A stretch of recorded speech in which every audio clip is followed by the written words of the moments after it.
கவனியுங்கள், ஒரு நாட்டினுடைய எதிர்காலம் என்பது அந்த நாட்டின் வகுப்பறையில் தீர்மானிக்கப்படுகிறது. ஒரு நாட்டின் எதிர்காலம் என்பது அந்த நாட்டின் வகுப்பறையில் தீர்மானிக்கப்படுகிறது. ஒரு நாட்டின் நலன் என்பது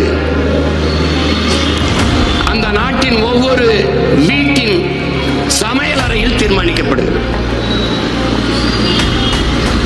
வளத்திலே ஆகச் சிறந்த வளம் அறிவு வளம்தான். நலத்திலே ஆகச் சிறந்த நலம் உடல் நலன்தான். உணவே மருந்து என்று நமது முன்னவர்கள் கற்பித்தது இதில்தான். ஒரு நாட்டின் வளம் என்பது அந்த நாடு பெற்றிருக்கிற நிலத்தின் வளத்தை பொறுத்து அமைகிறது. ஒரு நாடு பெற்றிருக்கிற நிலத்தின் வளம் என்பது அந்த நாடு பெறுகிற நீரின் வளத்தை பொறுத்து அமைகிறது. அந்த நீரின் வளம் என்பது அந்த நாடு பெறுகிற மலைகளின் வளத்தை பொறுத்து, மழை எவ்வளவு பொழிகிறதோ அதை பொறுத்து அந்த நாட்டினுடைய நீரின் வளம் அமைகிறது. அந்த நாட்டின் மலையின் வளம் என்பது அந்த நாடு பெற்றிருக்கிற மலைகளின் வளத்தை பொறுத்து அமைகிறது. அதனால்தான் மழை இல்லை என்றால் மழை இல்லை.